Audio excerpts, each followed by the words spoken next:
में डॉक्टर साहब मिले, वीके श्रीवास्तव जी, उन्होंने बताया कि विज्ञान प्रगति में उन्होंने एक छोटा सा आर्टिकल दिया था, थुम्बा नाम के, जो कि राजस्थान में पाया जाता है, कटीले पेड़ों से उगता है, उससे जो मिठाई बनती है उसके ऊपर उन्होंने एक छोटा सा आर्टिकल दिया था और उसको वहाँ के लोगों ने, लोकल लोगों ने पढ़ा तो उनको कांटेक्ट किया कि हम इससे और भी चीज़ें बनाते हैं। तो आपने देखा था, आप हिंदी भाषा में किसी भी वैज्ञानिक अवधारणा को, विज्ञान को अगर आप पहुंचाते हैं तो वो आम जनता तक आराम से पहुंचता है, आम जनता उससे जुड़ती है और अपनी भ्रांतियों को दूर करने की कोशिश करती है।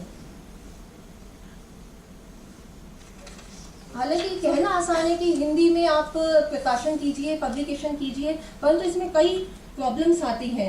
सबसे बड़ी प्रॉब्लम अभी आपने देखी, अगर हम हिंदी में कुछ टाइप भी करते हैं तो उसमें फॉन्ट में प्रॉब्लम आ जाती है। इसी तरह से जब भी हम प्रकाशन और इसमें भारतवर्ष में अगर हम प्रकाशन करना चाहेंगे तो कई बार अगर टाइपिस्ट कुछ हिंदी में टाइप करना चाहता है तो वो उसका कुछ और, अगर जरा सा भी फॉर्मूला भी चेंज हो जाता है तो उससे उसका अर्थ का अनर्थ निकल जाता है, जो कि एक बहुत बड़ी प्रॉब्लम है। हालांकि भारतवर्ष में 600 साल हो गए हैं पब्लिकेशन स्टार्ट हुए हुए, और जिसमें 1872 से यहाँ पे एक साइंस की मैगजीन शुरू की गई थी कैलकाटा में, परंतु अभी भी हिंदी में या रीजनल भाषाओं में पब्लिकेशन स्टार्ट नहीं हो पाया है। इसका एक बहुत बड़ा कारण ये भी है कि जो पत्रकार होते हैं उनकी बहुत ही आर्थिक स्थिति इतनी अच्छी नहीं होती है, इसलिए वो विज्ञान में शोध आधारित कार्य पे मेहनत करने की बजाय वो चटपटी खबरों पे, ब्रेकिंग न्यूज़ पे अपनी मेहनत करना चाहते हैं ताकि वो उससे अधिक से अधिक कमाई कर सकें।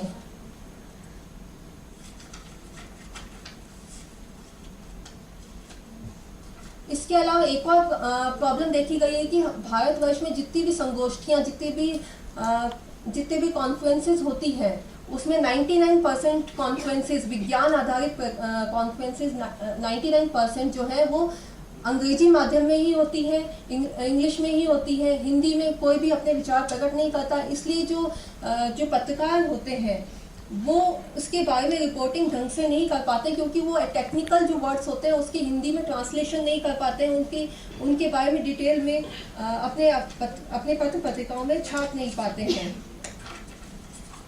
इसमें हिंदी पब्लिकेशन में संपादन में भी बहुत बड़ी चुनौतियां हैं। जितने भी अधिकतर न्यूज़पेपर्स हैं उनके संपादक साइंस से भी जुड़ी हुई है। अब यूनिकोड फ्रेंडली सिस्टम डेवलप हो गया है, क्योंकि ये प्रॉब्लम पहले आती थी, लेकिन उसके साथ एक सपोर्टिव और सॉफ्टवेयर है।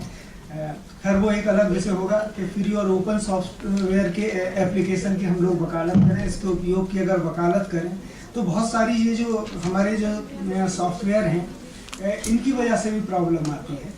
तो ठीक है, धन्यवाद। कर सकता है, लेकिन दे नो, तो यदि वो उनके मतलब की चीज होती है तो वो आम जन है या कोई जन है, they understand and they adopt it. जो गुजरात में, एक सेकंड, गुजरात में आज से कितना साल पहले आपको याद होगा जब बिल क्लिंटन आए थे, तब वो लेडीज जो डेयरी फार्मिंग कर रही थी, जिनका पढ़ने लिखने से कोई दूर दूर तक भी वास्ता नहीं था, और वो लोग बड़े मजे में कंप्यूटर तब यूज कर रही थी जब आप और मैं नहीं यूज कर रहे थे। ये मैं तब की, इसका प्रॉब्लम मैं सोचती हूँ कि वो जो फॉन्ट की प्रॉब्लम है, वो जैसे अब ये आपने देखा होगा कि फोन में हिंदी के लेटर्स की सुविधा जो है वो आ गई है, अल्फाबेट की। तो मैं सोचती हूँ कि जैसे जैसे जहाँ पे डिमांड पड़ेगी वो चीज अपने आप मार्केट में आएगी, क्योंकि हम और आप हो या ना हो, हम लोग कई जगह पर अटक जाते हैं, लेकिन market is very very user friendly. लोग अंग्रेजी भाषा बोलकर प्रशासनिक तौर पर हम पर हुकूमत से चला रहे हैं, हमें पिछड़ा महसूस करा रहे हैं, क्योंकि जबकि हिंदी बोलते हैं। खैर वो तो एक अलग मसला हो गया। दूसरी बात, 95 में से 60% लोग हिंदी भाषा का प्रयोग करते हैं, फिर भी आप कहते हैं कि साइंस अंग्रेजी में नहीं, यहाँ के ज्यूरी मेंबर्स हिंदी में बात कर रहे हैं।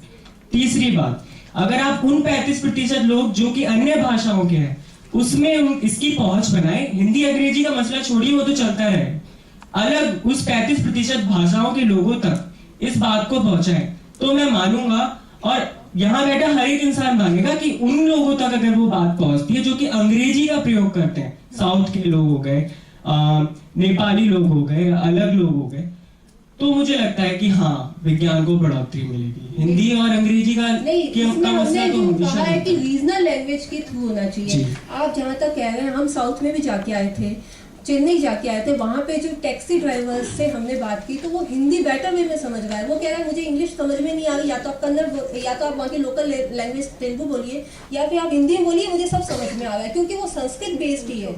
जी। तो इसलिए उनको वो सब समझ में आता है। और फिर क्या है कि मातृभाषा हमारे यहाँ 70% लोग हिंदी बोल रहे हैं, ऐसा नहीं है कि मैडम 35% लोग to various news sites, science news site, and I used to discuss with my student. और उन्हीं दिनों में एक ऐसे कार्टून बना दिया, and when I put it on Facebook, I started getting reply from the people. Why don't you do more? And then I started this, and some 50s के आसपास मैंने कार्टून बनाए। वो जो मेरी जर्नी है वो मैं यहाँ प्रेजेंट कर रहा हूँ। सिंपल थिंग है, what is cartoon ultimately it is 2D illustration है, नॉन रियलिस्टिक होता है, सेमी रियलिस्टिक होता है, ड्राइंग और पेंटिंग होता है, but let be little bit advance, it can be computer generated. रोज बरोज देखते हैं वो है न्यूज़पेपर में आइदर सोसाइटल एस्पेक्ट और political aspect. Some are there where they are working with different type of cartoon, but they also making some science cartoon. India में status है, 2 people are well, स्क्रिप्ट बाकी है। You are in the regional language, you put the regional script and publish it. I don't want any royalty or anything. It should be popularized. That is my aim. With this,